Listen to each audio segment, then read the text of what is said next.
वालेकुम। क्या हाल चाल है जनाब सबका। अल्लाह ताला सबकी ज़िंदगी में बहुत बहुत खुशियाँ लेके आए और हर इंसान के अल्लाह ताला सेहतमंद ज़िंदगी अता करे। मैं हमेशा कहती हूँ कि सेहत के बगैर कुछ भी नहीं है। एक्चुअल में मेरे लिए जो सबसे अहम चीज़ें थी, मैं हमेशा कहती हूँ, मैंने डिस्कस करना चाह रही होती हूँ, लेकिन वो कहते हैं ना, बस ट्रैक हमारा ज़रा बदल जाता है। वैसे पॉइंट्स लिख लेने चाहिए, लेकिन मेरी ज़िंदगी का जो एक्सपीरियंस थे कि हमारे पास, हम कहते हैं ना कि ज़िंदगी में हमारी बहुत सारी चीज़ें आई। मैंने हमेशा आपसे कहा कि मेरा कंटेंट मेरी ही लाइफ है, जिससे आपको बहुत सारी मोटिवेशंस भी मिलेंगी, बहुत सारे लेसन मिलेंगे, बहुत सारी चीज़ें ऐसे जो आप अपनी लाइफ में मत कीजिएगा। अगर मैंने गलतियाँ की हैं, ज़रूरी नहीं है कि आप भी वो गलतियाँ करके ही सीखें। मैंने ज़िंदगी में आज बहुत मुश्किल से ये टॉपिक को सोचा और आज मैं इसको बनाने भी लगी हूँ। अगर मैं रोऊँगी तो आप समझ सकते हैं कि ये एक सेंसिटिव टॉपिक है, रोना आ जाता है, कोई भी हो। अच्छा, मेरी शादी उनके उन हालात में हुई जब मेरे माँ-बाप दोनों ज़ईफ़ हो चुके थे और बीमार भी थे बहुत ज़्यादा, और इस तकलीफ़ को मैं अम्मी-अब्बू की समझ सकती थी, क्योंकि मैंने बहुत करीब से अपने माँ-बाप का वो दुःख और कर्ब देखा था। क्योंकि बहन भाई जब आते थे तब तो अम्मी-अब्बू खुश हो जाते थे और गपशप लगाते थे, लेकिन जैसे ही वो जाते थे, अब्बू बकायदा रोने लग जाते थे। आज क्यों ये टॉपिक मैंने किया, इसलिए कि मेरे दिल में था, ये गली में हमारी में भी 2-3 शादियाँ हो रही हैं, जहाँ जाओ गुज़रो गली में शादी, उधर शादी, इधर शादी। तो ज़हन में ना बड़ी चीज़ें आती हैं कि एक बाप अपनी बेटी की शादी करने के लिए क्या कुछ नहीं करता। आगे पता ही नहीं उसके नसीब कैसे हैं, उसके साथ क्या किया जाएगा, क्या होगा। वो ज़िंदगी में आजकल की बच्चियाँ, मैं हमेशा कहती हूँ आपको कि 2 महीने भी सब्र नहीं करती और घरों को वापस आ जाती हैं और ज़रा-सा भी एहसास नहीं करती कि जिस बाप ने आपको सारी ज़िंदगी पाला और अपनी ज़िंदगी की जमा पूँजी आपने उसके ससुराल को खुश करने पर और उधार उठाकर अच्छे खानों पर लगा दी, लेकिन आपके लिए ये कोई मायने नहीं उस वक़्त रख रही होती।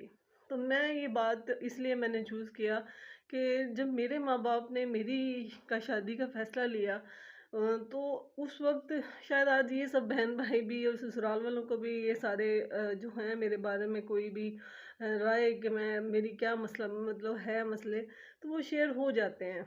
अच्छा, ज़िंदगी में मैंने सोशल लाइफ में जब आई, अम्मी अब्बू चले गए, बहुत मसाइल मेरे लिए खड़े हो गए, क्योंकि मेरी माँ मेरे लिए बहुत कुछ थी। और मैं बार बार कहती हूँ अल्लाह ताला मेरी अम्मी को जन्नत में जगह दे। मेरा अम्मी का जिक्र करने का दिल नहीं करता इस मामले में, लेकिन एक्चुअल में मेरी लाइफ में ना अम्मी ही हैं। और अभी तक ऐसा लगता है कि अम्मी नहीं होती तो मैं क्या करूँगी। अभी भी उनको मैं अपने अंदर ज़िंदा रखती हूँ। मैं कहती हूँ कि अल्लाह ताला माँ की दुआ रद्द नहीं करता। इसकी कीमत कोई जिनकी माएँ हैं वो अदा ही नहीं करते। उनको ये फ़िक्र ही नहीं कि यार हम ज़िंदा माँ की क्यों नहीं कदर करते।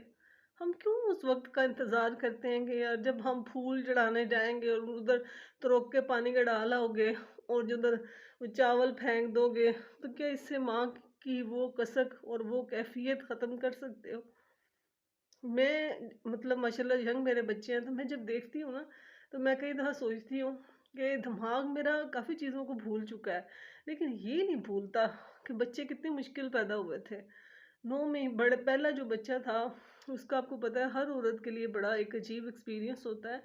और मेरे ऊपर जब आते ही एक तूफ़ान टूटना शुरू हो गए शादी के बाद, तो मुझे तो कुछ समझ ही नहीं आई। तकरीबन 2 साल बाद हुआ ये मेरा बेटा शादी के। तो बहुत सारी चीज़ें मेरे लिए मेरी समझ से बाहर थी कि मैंने कैसे मूव करना है। यकीन करें कि जब मैं तब प्रेग्नेंट हुई तो बड़ा एक तकलीफ़ देह मरला था। जब मैंने अम्मी के पास जाना, तो अम्मी के वो सारे अल्फाज़ कि एक बेटी को तलाक नहीं होती, उसकी बहनों को भी तलाक होती है, उसके भाई को भी तलाक होती है, उसके बाप को भी होती है, उसकी माँ को भी होती है। तुम्हारे से जुड़े तमाम वो रिश्ते हैं, उन सबको तलाक होगी। सिर्फ़ तुम नहीं माँग रही, तुम नहीं तंग आई, तुम नहीं समझ सकी। लेकिन मैं ये बातें जब उन्होंने कही तो मैं आहिस्ता-आहिस्ता समझती गई, अपने आप को बड़ा कंट्रोल रखा, क्योंकि मैं बहुत ज़्यादा फैंटेसी लड़की थी। कभी आप लाइफ़ देखेंगे तो आप सोचेंगे यार ये वाक़ई इसने बड़ी स्ट्रगल कैसे खुद को मैनेज किया है, क्योंकि मैं एक बहुत अपोज़िट टाइप का बंदा थी, पढ़ाई का बहुत ज़्यादा शौक था। इसी यही वजह है कि मैंने ज़िंदगी में सर्वोदय में चल पड़ी कि मुझे पढ़ाई का बहुत शौक़ था। वरना मैंने अक्सर देखा है कि हाँ, ये प्लीज़ माइंड मत कीजिएगा, जितने भी ये जाहिल लोग हैं ना, ये यूट्यूब पे बहुत आगे आ रहे होते हैं। उसकी वजह ये होता है कि इनके दिमाग बड़े चलते हैं इन पॉइंट्स के ऊपर आकर। हाँ, हम जैसा बंदा ये सोचता रह जाता है, यार मैं ये ना कर दूँ तो किसी का दिमाग में ये ना आ जाए, कोई ये ना सोच ले, क्योंकि कोई मेरी वजह से नेगेटिव ना हो जाए। तो ये सारी चीज़ें हमारे माइंड में बहुत ज़्यादा चलती हैं। अम्मी अब्बू को जब अब्बू को भी आखिरी टाइम तक यही देखा कि अब्बू को फ़िक्र थी कि मैं कोई मतलब जैसी भी अब ज़िंदगी है इसको एक्सेप्ट करना, नहीं हो रहा तो अभी फ़ैसला कर ले मेरी ज़िंदगी में, बाद में ना करी। जब मैं चला गया तो फिर कोई फ़ैसला ना करना। मैं आज भी वो याद मुझे आता है ना, तो मैं कई दफ़ा मुझे ऐसे अजीब सा लगता है कि उस वक़्त मैं फ़ैसला कर भी नहीं सकती थी, क्योंकि मेरी माँ थी। मैं एक बेटे की माँ बन चुकी थी। तो अब्बू कहा करते थे हमेशा कि पुत्तर जो तू फैसला करना है ना, मैनू पता है उदों असी नहीं होना। तो कल बड़ा फील हुआ कि बाकी माँ बाप चले गए, तो एहसास हुआ कि यार ये तो बहुत बड़ा सहारा था जिसकी वजह से मैं ज़िंदगी में मूव कर गई। इनके जाने के बाद पता चला कि दुनिया के कितने रंग हैं। ये दुनिया तो बड़ी जालिम है, ये तो किसी की ज़िंदगी को आगे जाने ही नहीं देती। जिन लोगों ने मुझे सब्सक्राइब किया हुआ है, थैंक यू सो मच। लेकिन हर इंसान कोशिश करता है आगे बढ़ने की, बहुत कोशिश। जब मैंने एजुकेशन में पूरी ट्राई की, बड़े बड़े अच्छे स्केल के लिए, सीएसएस के लिए भी मैं सब कुछ कर लेती थी, क्लियर भी हो जाती थी, लेकिन एंड पे आके ससुराल वाले कहते थे बच्चे कौन पालेगा। तो वो जब चीज़ एक दिमाग में आती है कि आज बच्चे पल गए, तो बच्चों को ये भूल गया कि एक माँ ने उस सारे बच्चों को के ख्वाबों के लिए अपनी कुर्बानी दे दी, अपनी ज़ात की को नफ़ी कर दिया, क्योंकि ये बच्चे अपनी ज़िंदगी में जी सके। क्योंकि अगर मैं अपने ख्वाबों के पीछे दौड़ती रहती तो ये बच्चे ज़िंदगी में कुछ भी नहीं कर पाना था। अगर मैं अपने ख्वाबों को पूरा करने के लिए सारा वो अपना जोर लगा लेती, तो फिर इनको कहाँ से किसी ने देना था। बस कुछ ऐसी चीज़ें बस दिल करता है कि ये शेयर होनी चाहिए।